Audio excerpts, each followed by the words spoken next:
Hey y'all, I never seen bills so often. I never seen the first come so fast. I am God body. I never seen problems mount brick by brick. I never seen the mounting destructive of a destructive house. Hezekiah, God's strength. I never seen the prodigal son so clear. I never seen plight.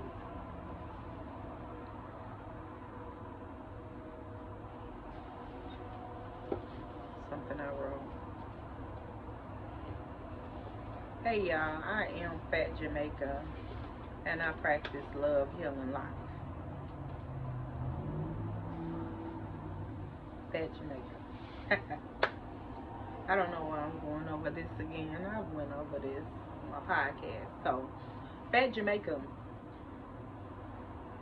is a nickname I got from my brother. I used to have long hair.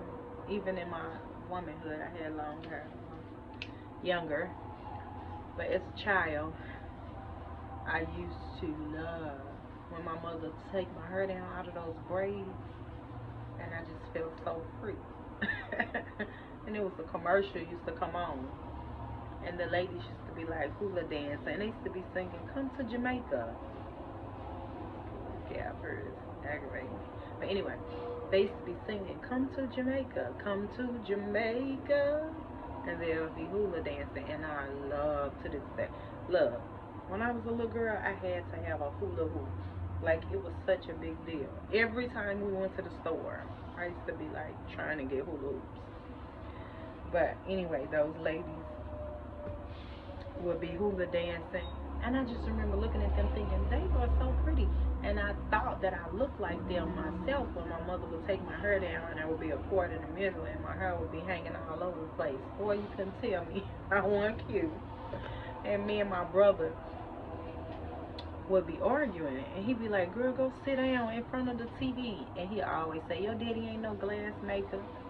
And I would be dancing like the ladies, trying to dance like the ladies on TV, and he'll always be telling me to sit down, my oldest brother, and then he started calling me Fat Jamaica. He's like, "You look like one of them little fat, like a little fat Jamaican," is what he used to say. "You look like a little fat Jamaican."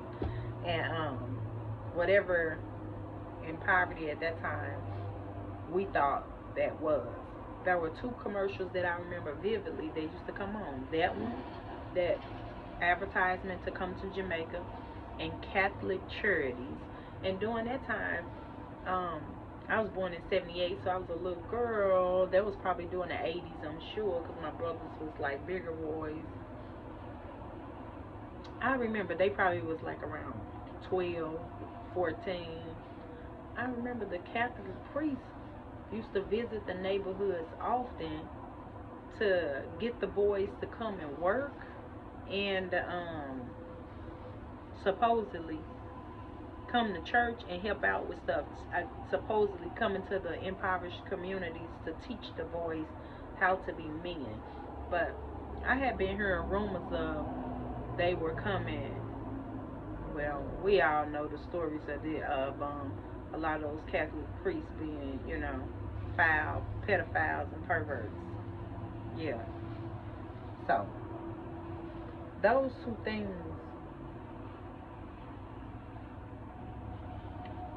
just stick in my head. Rakwadash, help and lead and guide me. The sacred spirit in the secret place.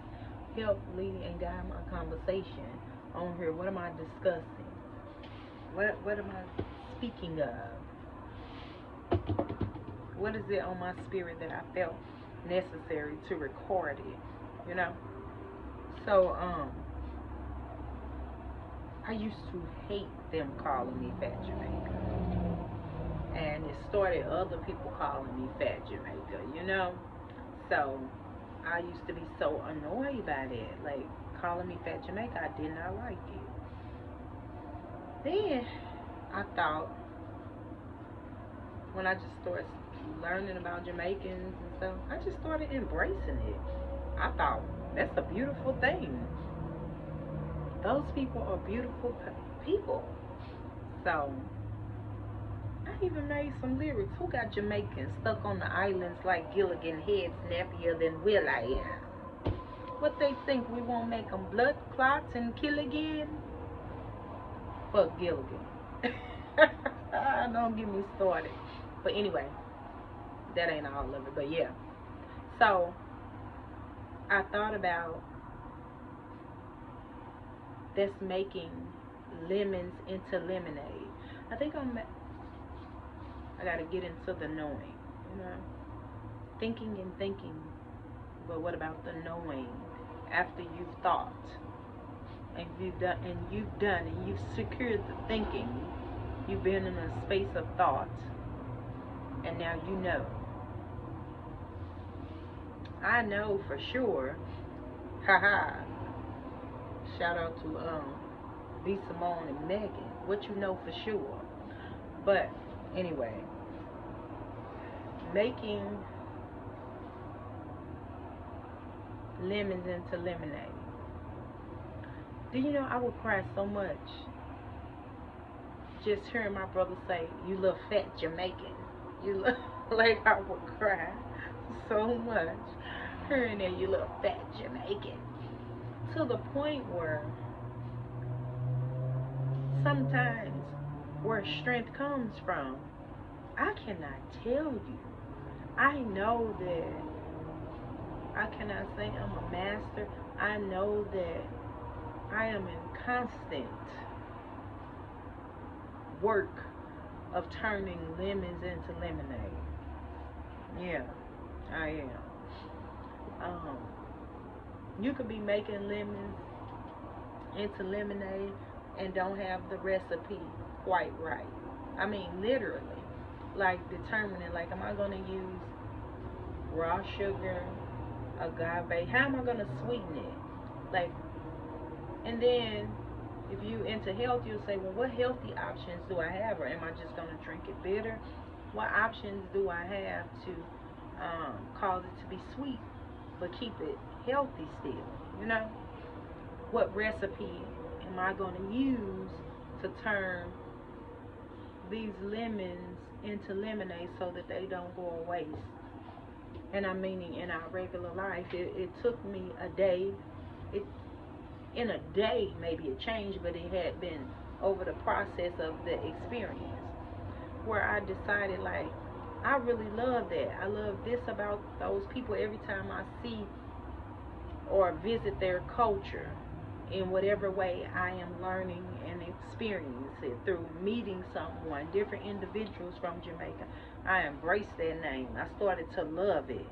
Like, I love it now. I'm so happy that he gave me that nickname. I'm so happy that it took on where others in my family call me Fat Jamaica. So yeah, turning lemons into lemonade. That Fat Jamaica. Starting with that. And it also had me thinking about the prodigal son.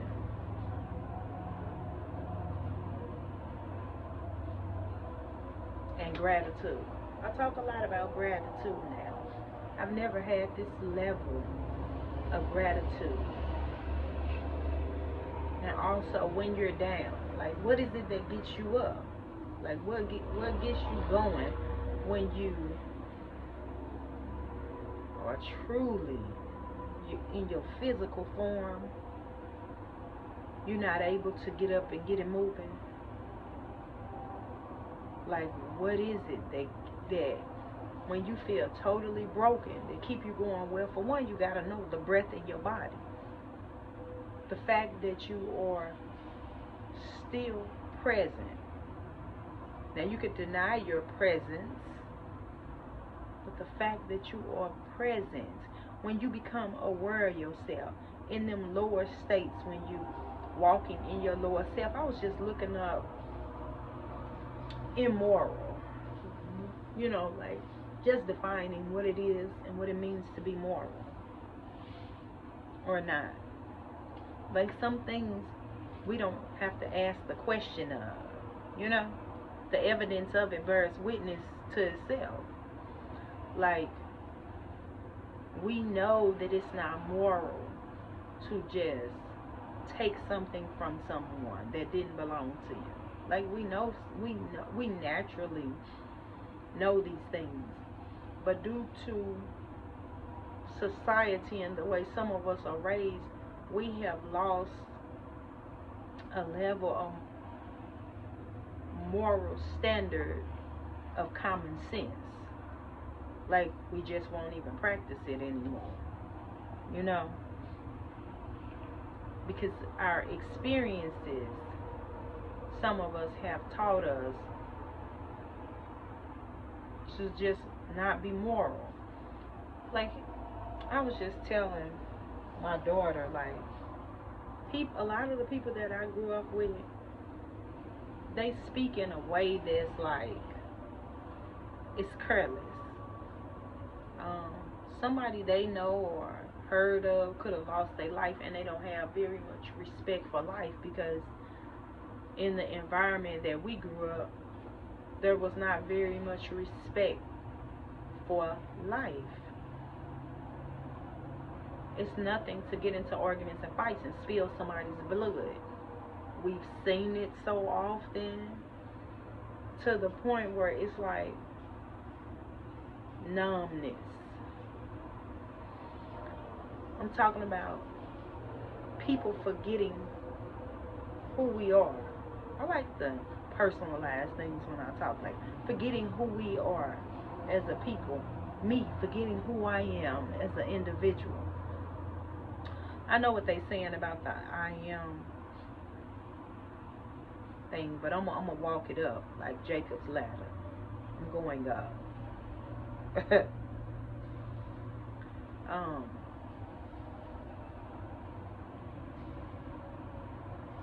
Just having so many experiences on top of experiences. What is my purpose? Do you ever ask that? What is my purpose?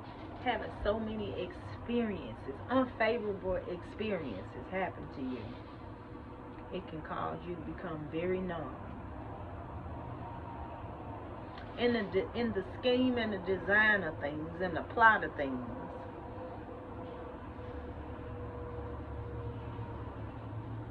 escaping that, allowing your mind to let you escape that, what you physically see and in the presence of, how evoking emotions, it's a very powerful thing. Like, what do you do? What do I do on days? This is annoying to me, the way that keeps splitting. When I turn, I can just see like the whole split right there. I don't know why that's bothering me. But when you are determined, and you have days when you are so high with determination and you convinced, and then you have days where you just like, your lower self is ruling. I feel like sometimes I remind myself that in the power of words and when I'm speaking, the evoking of emotion with that word is like the will that helps it manifest or not manifest. And that is a very challenging thing, to be speaking something that your emotion is not in unison with.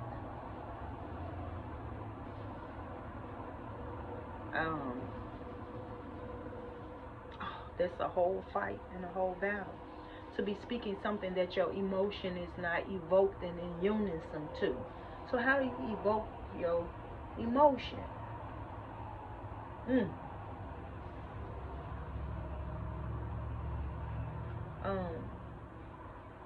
That is an entire battle sometimes. There are days when I wake up and it's just already present with me. You know, I woke up like that. What you say? I woke up like this. I woke up like this. It's days that I wake up and I'm like, why is this day so different than the other one? I woke up yesterday. I have the same breath in my body, same ability, if not increased ability, because the day is more.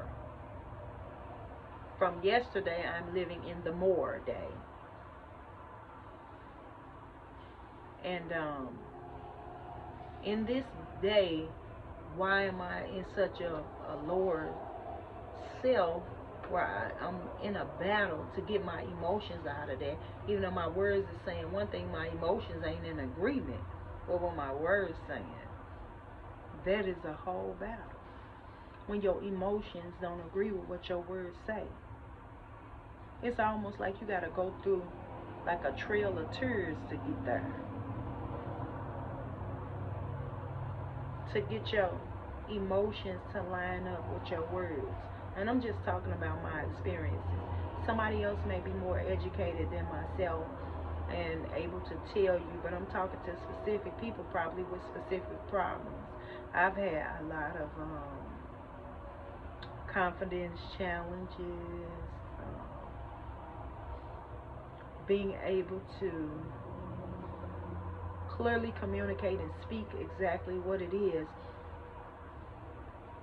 inside of me to other people and other individuals authentically, because I don't want to offend you and I don't want to offend you, and I still have to even pause now or say this so they won't think that. I have to pause even when I'm speaking so that to clear it myself, like, no, you don't you'll handle it when it comes. If you stay ready, what they say, you don't have to get ready. When you walking in the truth and the authenticity of yourself, and if it so be that a correction is needed, I'll receive that too, in a good spirit, that I learned something that I did not know. You know what I mean? So that's the beautiful thing about that. Being in the know is a growth from what you thought. Being in the know.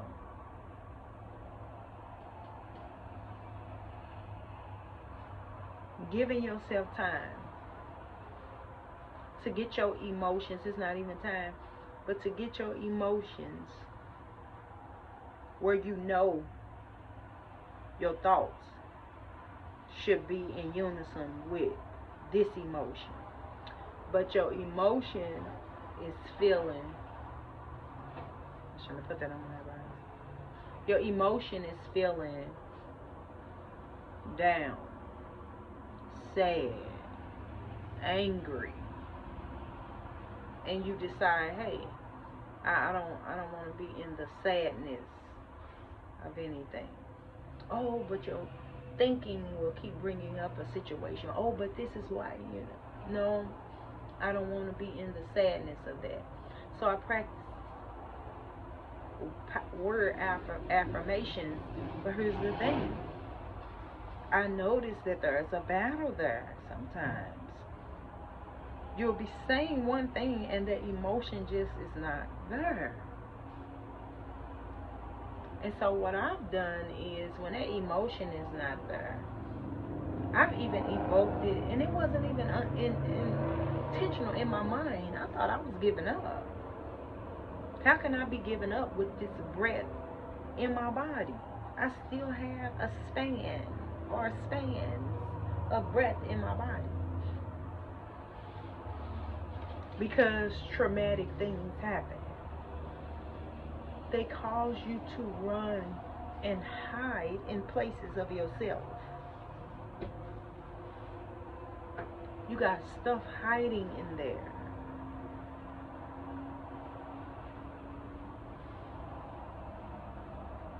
You want to protect yourself.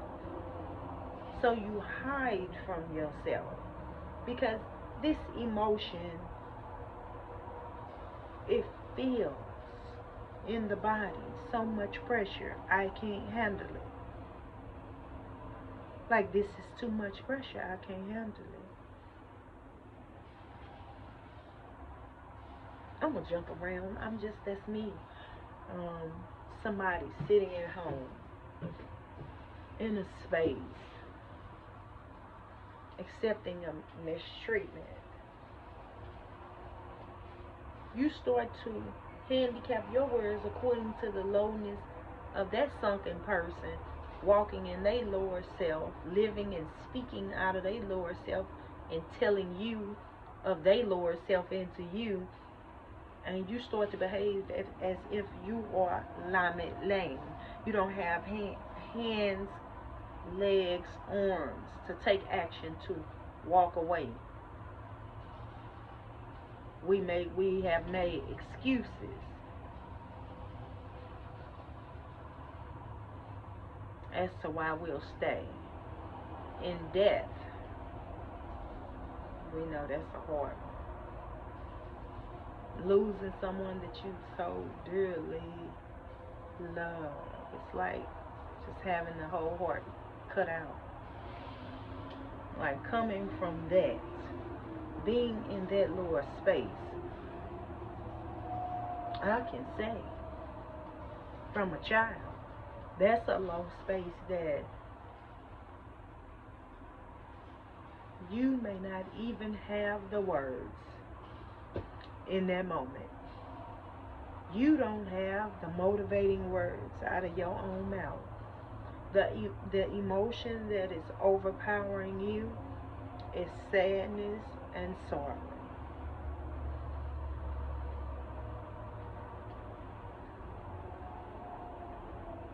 And it overpowers the body in such a crippling, disfiguring way.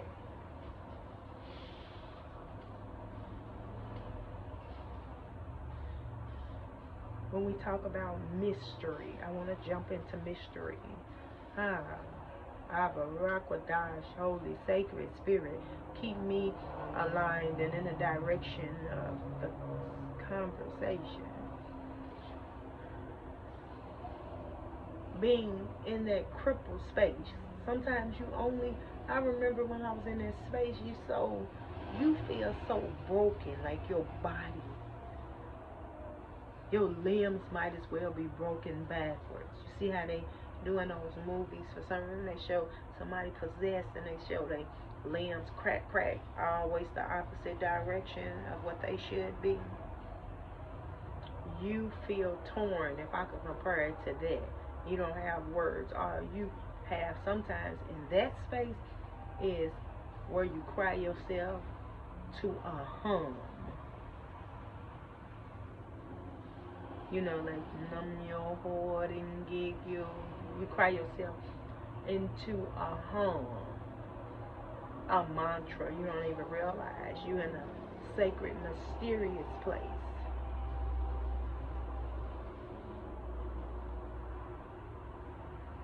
And you don't even know in that moment it's ruling. You don't even know how you're going to come from that. And you just have that going until it can't go no more. Until the body is exhausted. And your spirit is grieved. How you come from them places?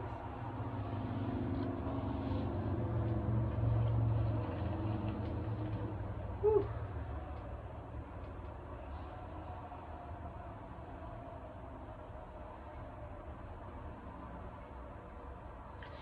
You have to have many on your side. And I'm not even talking about physical presence. I'm talking about spiritual presence. Now, when I say this, I'm not never saying I mastered. What I'm saying is I've learned that when you speak the positive affirmation, even if the emotion is not matching it, you speak it until I don't care how you're breaking. You speak it. Like I was saying, I spoke, I'm grateful that day. I said it so many times.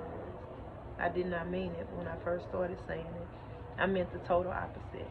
My emotion was definitely aligned with my lower self, but my words was aligned with my higher self. So when I kept saying I'm grateful, it went through stages. And I'm not going to talk like I necessarily know something, y'all. But I want to say, like, this is definitely, for me, like about the chakras and a part of Jacob's ladder.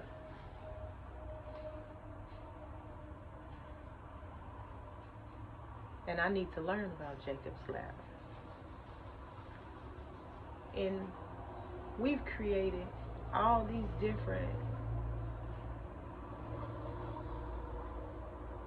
religions, which are moral standards, but there is a standard that is a bloodline standard. And when people see certain nations not abiding in their standard, in their bloodline standard, their bloodline heights, levels, altitudes, okay, look at them.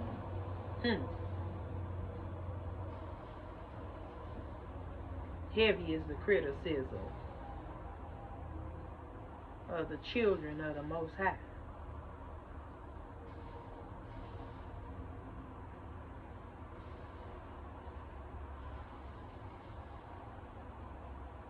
And what you're exposed to, what I'm exposed to, has definitely affected me in many ways. I've heard myself speaking like a heathen, behaving like a heathen. So when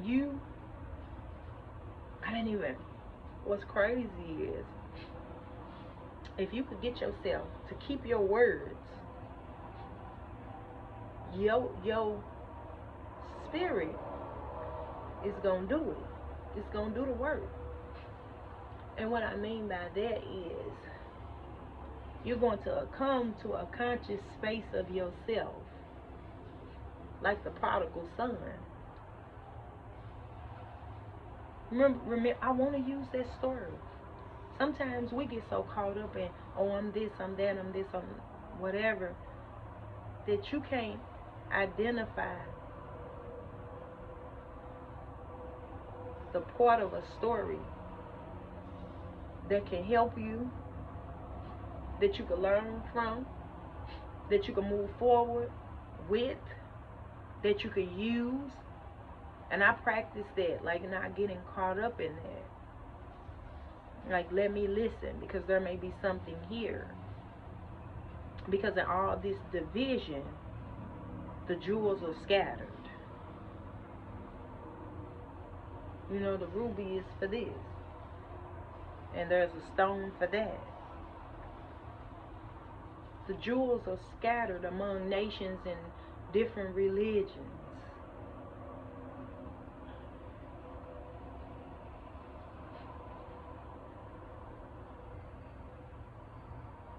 You know that part when the prodigal son came to his senses.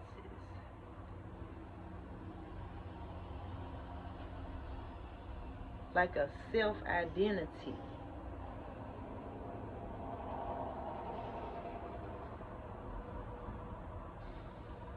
But in the physical, he was in a lower state, so low that the mental, he was enlightened, and the mental was bringing him out of that lower state, because it was like there were no more distractions. See, distractions, things that cause so much division and tear you apart,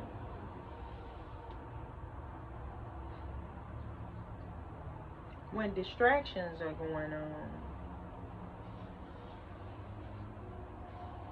and if I'm already in my lower self, it's easy to stay there in that space, you know, of doing whatever.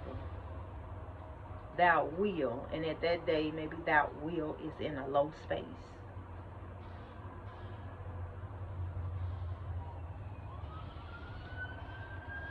It's like when he came to his senses and he was able to be with himself for a moment and realize, like, wait a minute, I'm laying with pigs? Like, we'll be behaving in such a low state that you don't realize it. Even when his messages are coming to you, you don't realize it until you get in a lower state where you bent over. Not in the fetal position, but in this back broken position. You know, like when they say Tav.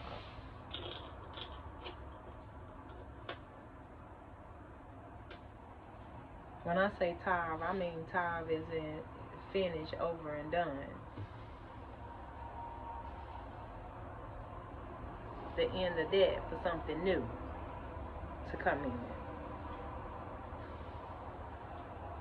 When he realized that what he's always known, like, nah, wait a minute, I'm a child of the King. Like, we have so many distractions out here inside too. So, like, speaking those words, it took me to be in a broken state, a giving up, quitting state of mind, to realize, like I'm tired, I quit. Like, everything I try, I fail at. Like, literally everything I try, I'm failing at. Everything I'm doing,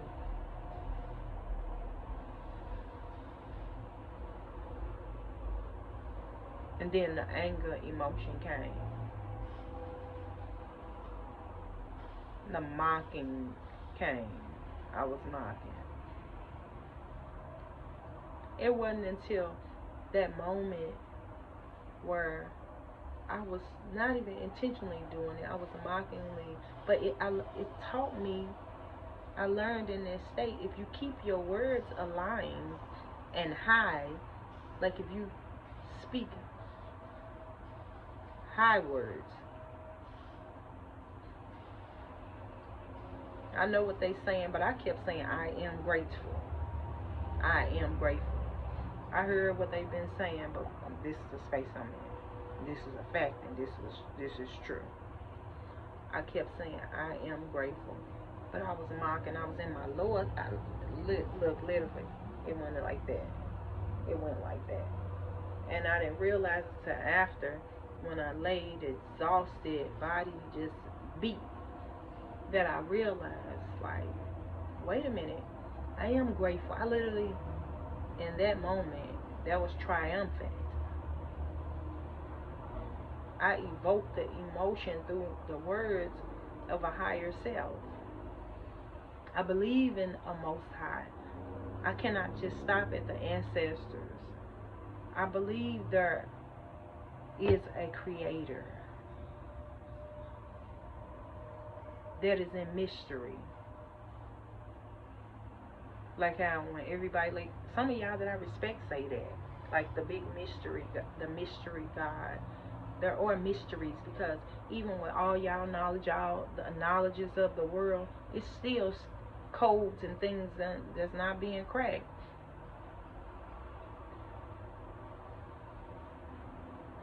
I don't even know if I'm gonna post this video, because I definitely don't want to give off the wrong impression. I'm a student learning. In that moment of my lower self, speaking, I am grateful. Over and over again, I am grateful, I am grateful. Over and over again. But I didn't only just speak, I am grateful.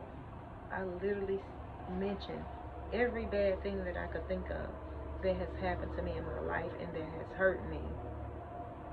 Some of those things hurt me, I feel like, to the core of me,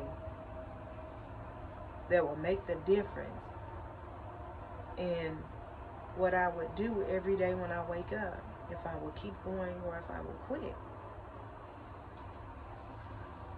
And so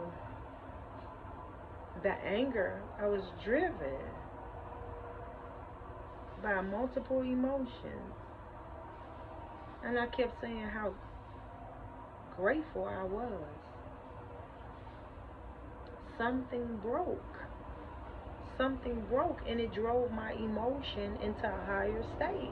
My emotion was not in the same place that it started at when I started saying, oh, I'm grateful that my mother died.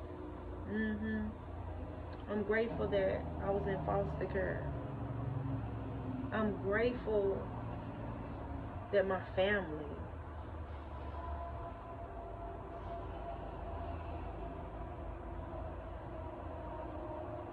does not practice unity. I believe I said something else though. I'm grateful.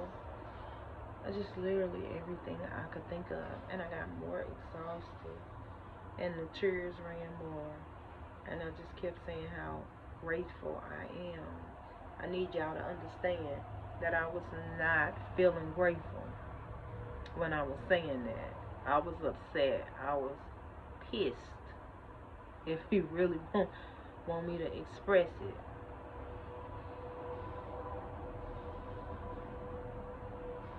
I kept saying I'm grateful to the point where I went into that space where I remember I had a moment where I said, I don't deserve this. Like, I practice treating people good to great. And then I remember having like an interjection, like, that's the problem. You can't treat people better than you treat yourself. That's not self-preservation. You can't treat people better than you treat yourself.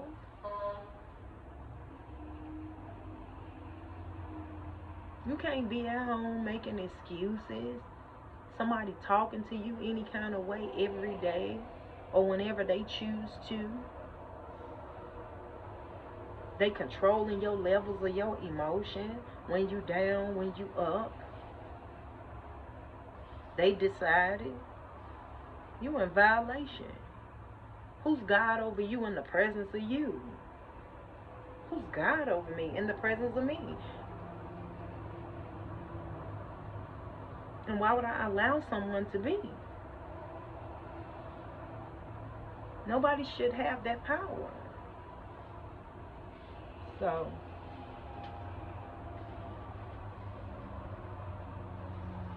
I thought about how I had done things in a genuine space of love and help. But why I'm hurt by who I'm called to be. It's okay. They maybe wasn't called to be there. This is going to be probably a lesson in their life. They thought they used me. I helped and blessed you. But you seen it as you use me. You think you hip. You think you swift and you quick. But it was a call for me to address myself. Like, no, you have been called to do these things, but no, not in foolishness. Not in denial of yourself. Nobody gets to be before yourself to please them and make them happy. You don't give people power over yourself. You got to make it make sense.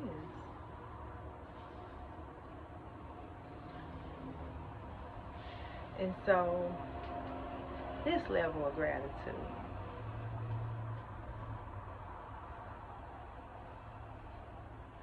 And what was interesting, I had taken a break in my teenage years from crying. I took some years off from tears after my mama died. It wasn't too much. It wasn't nothing that had me in tears. You could tell me such okay. I literally was cried out to the point where you want to run and hide from. I'll never forget that. And it wasn't until these years in my 40s that I'm able to say that. But in my 20s, I couldn't bring myself to this conversation. I could not describe to you. I could not get the words together to tell you that moment. I had a therapist that used to always try to talk to me. Sometimes people have stuff hurting so deep, like, wait a minute, you don't get it. Like, oh no, I'm going to help you. Like, I had a guy tell me, like, no, you could be, like, I can't, I'm like, I'll never forget looking him in his eyes, like, brother, I can't handle it right now. Like, I don't even want you to see me break down like that, you know? Like, that's such a space that I only not even wanted, but shared with myself.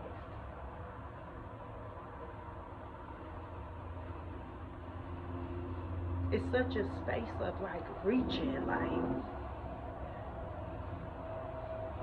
but all the stuff that would want to be there, it's like, no, no. That's why, like, when I have to describe it, like, when I heard the words that my mother died, like, and people came to, it's like, I don't know. Like, no, I don't want it. I don't want you trying to hug me, love me, comfort my flesh. This is beyond my flesh.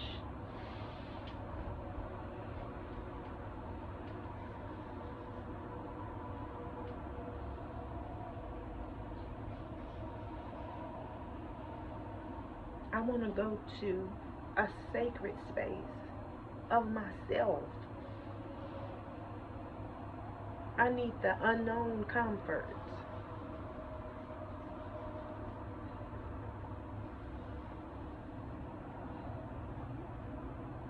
No human, no body sufficing this here pain.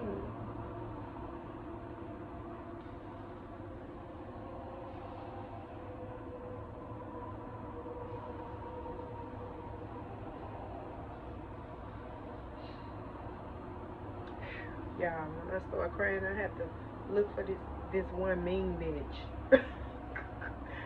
Baby, this mean bitch snatched me out some tears so good one day. I said, oh, okay. I turned lemons into lemonade that day. But on this one is still, it works on some things. Like this one here, it took me well into my womanhood to, like, y'all may see a little tourist trust. I'm doing good.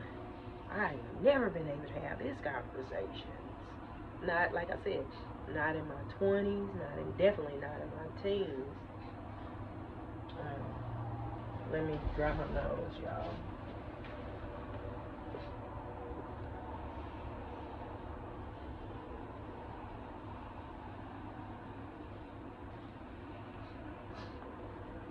Yeah, so yeah, I have to search for that mean bitch.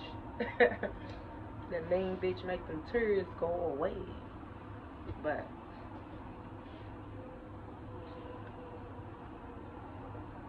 I'm saying you have thoughts before you have words. So that tells you how powerful thoughts are.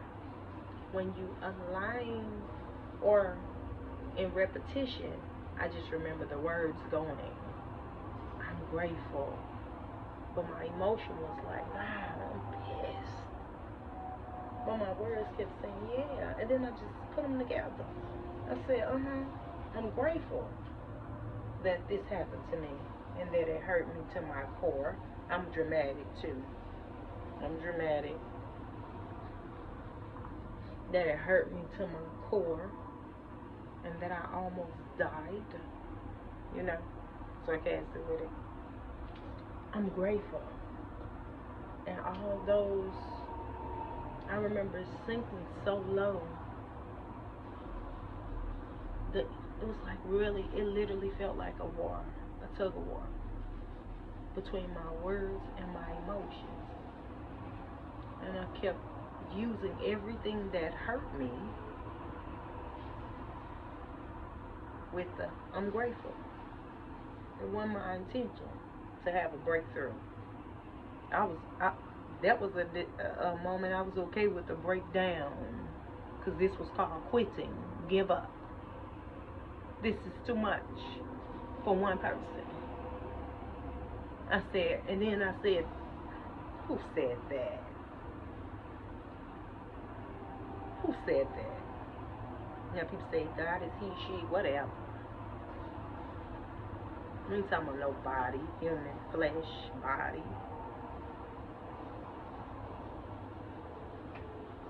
He, she, they won't put on you more than you could bear. I said, that's a lie. This is too much. This, I said, somebody, that's one of them, turn the other cheek and obey your master. I said, that's too much. Somebody added it. Somebody made that up. They had to. I said, because, and then I said, well, maybe I'm tripping. Then I said, no, this is too much. I'm sure, y'all, ancestors, angels, whoever, I'm sure this is too much.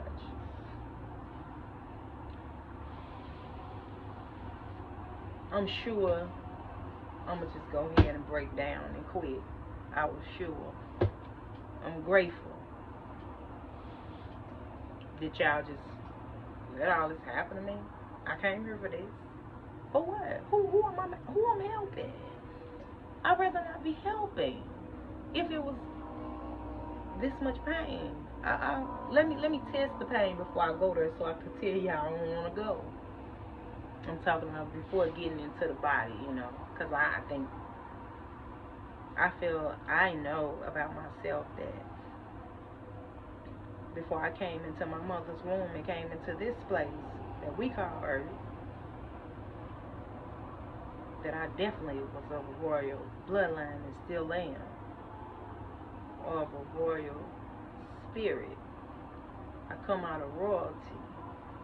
That's on another, yeah, that's something else. I see myself in royal realms. I see myself in delegation. I see myself. It's even amazing, like I had dreams where I'm talking to elders, like, hey y'all, I got some stuff I want to talk about on a video. I really want to have somebody, this is a side, I know I just switched, but I want to have Pops get on here. It's the funniest thing I want to say real quick.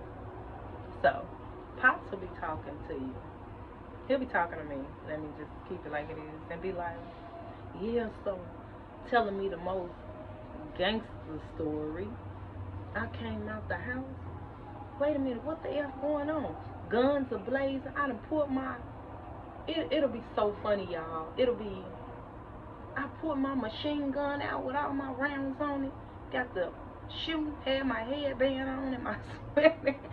So as I'm listening to him tell the story, like, I'll be like, did this happen?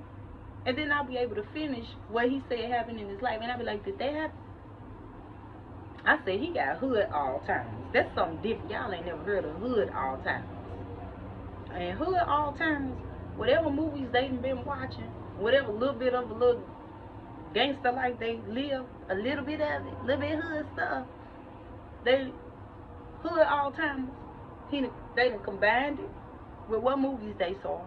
And be mixing stories, telling you a part of Rocky movie, and at the same time telling you something that probably actually happened, and it's confused.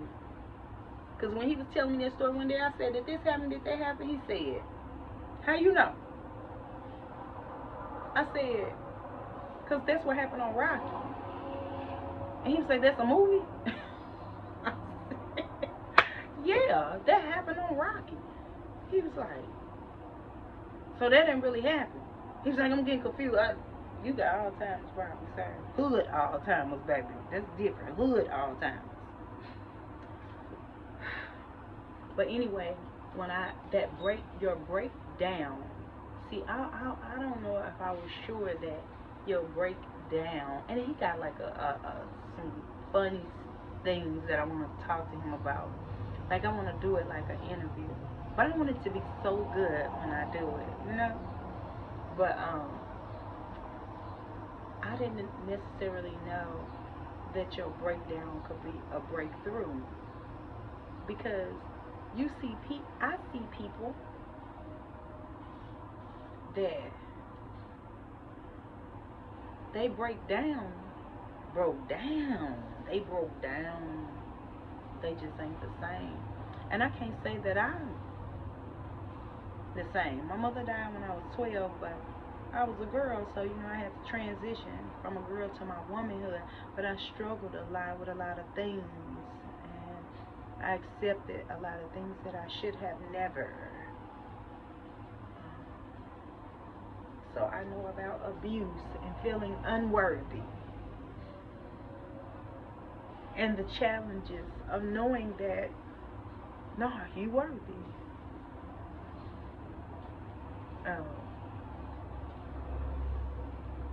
I am grateful that my breakdown was a breakthrough. I am grateful, because in the moment of a breakdown, you don't know what that's going to be. You're in the space of unknownness.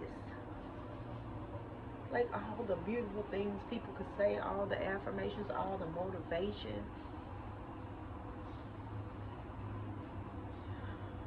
It kind of goes out the window, so to speak. Because I remember saying something like F for motivation.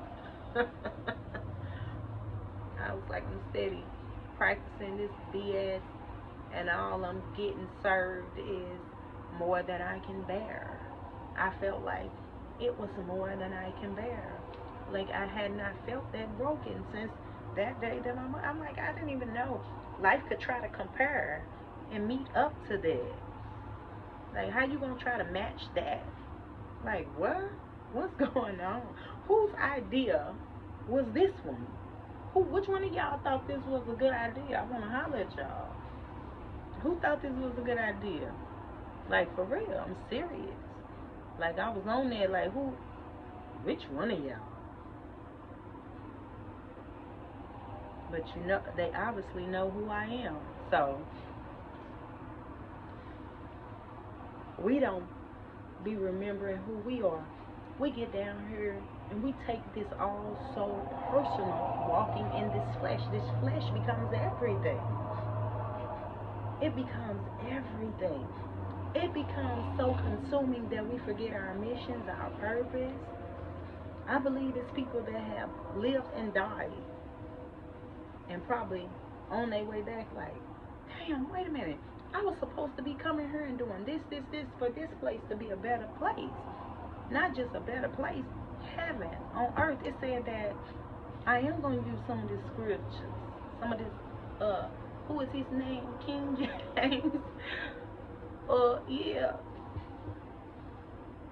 When it said heaven suffered violence, and the violence taketh it by force. I thought,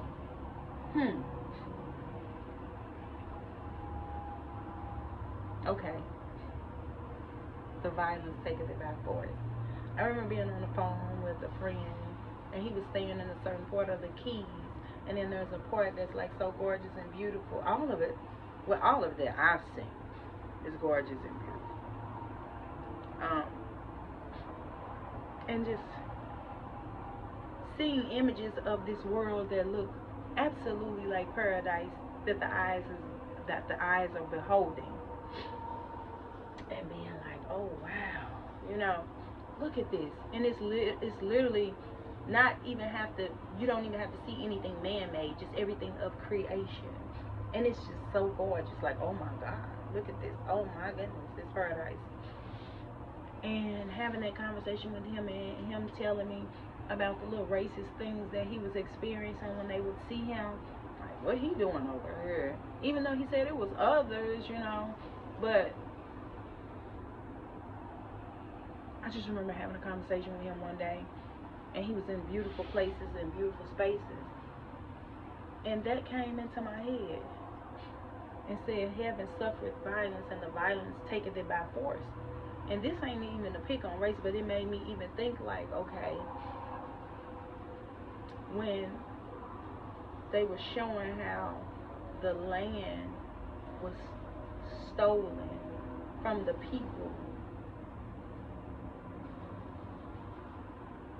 that tilled it, that lived with it, loved it, nurtured it. How when the thief came and stole it, it was done by force. And that just rang like a bell when he was having a conversation. I didn't want to interrupt him. He was having a conversation with me, and it came into my head and said, heaven suffers violence. And he had sent me some pictures, and all the pictures was just gorgeous, beautiful. Sunset, sunrises. I said, oh my God, these could be NFTs or whatever. So that's my time. I'm gonna wrap it up because I probably could go on and on forever, but I might make another video because there was something that I mentioned in here that I wanted to talk about. But my gratitude, I was able to say I'm grateful to the degree and to the level that I felt. Can I just say this, y'all? I felt like I was transcending, walking up Jacob's ladder, going through the chakras, moving up, guiding my emotions up.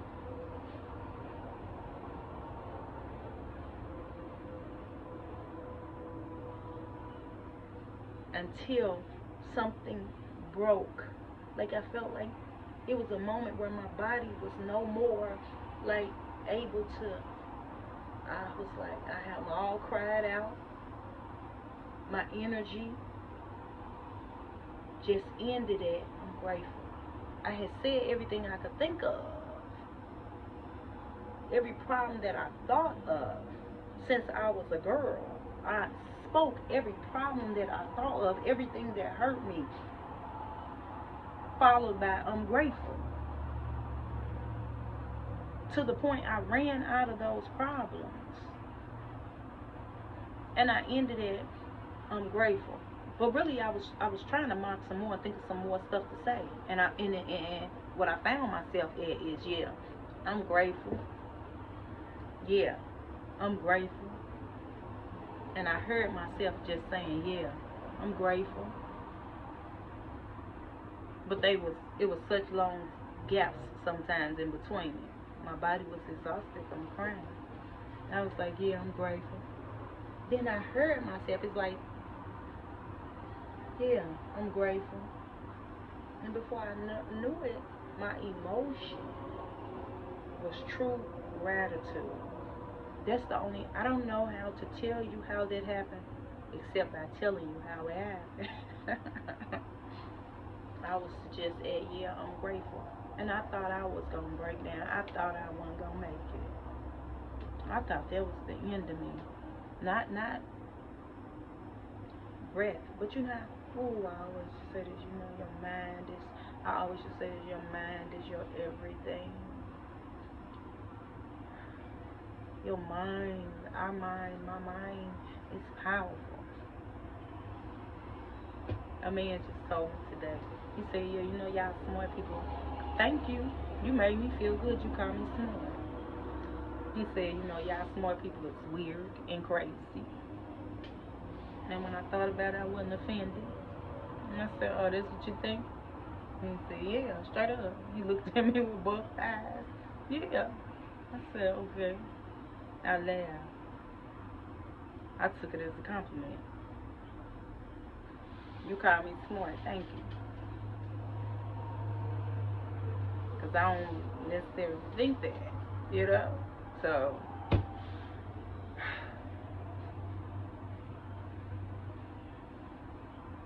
desire, my want, and my purpose, and my gift. Your breakdown to be a breakthrough. Because I think everybody experiences hardships on different levels. Some people feel like they don't want to live anymore, and they look at suicide as an option. They feel that low. What I want and desire for you and me, that our breakdowns are breakthroughs. A breakthrough to your purpose. A breakthrough to discovering your gift and who you are. That you're able to identify yourself. I'm able to identify myself. That we are walking in the knowing of ourselves. And y'all be easy and not sleepy. I'm talking to myself too.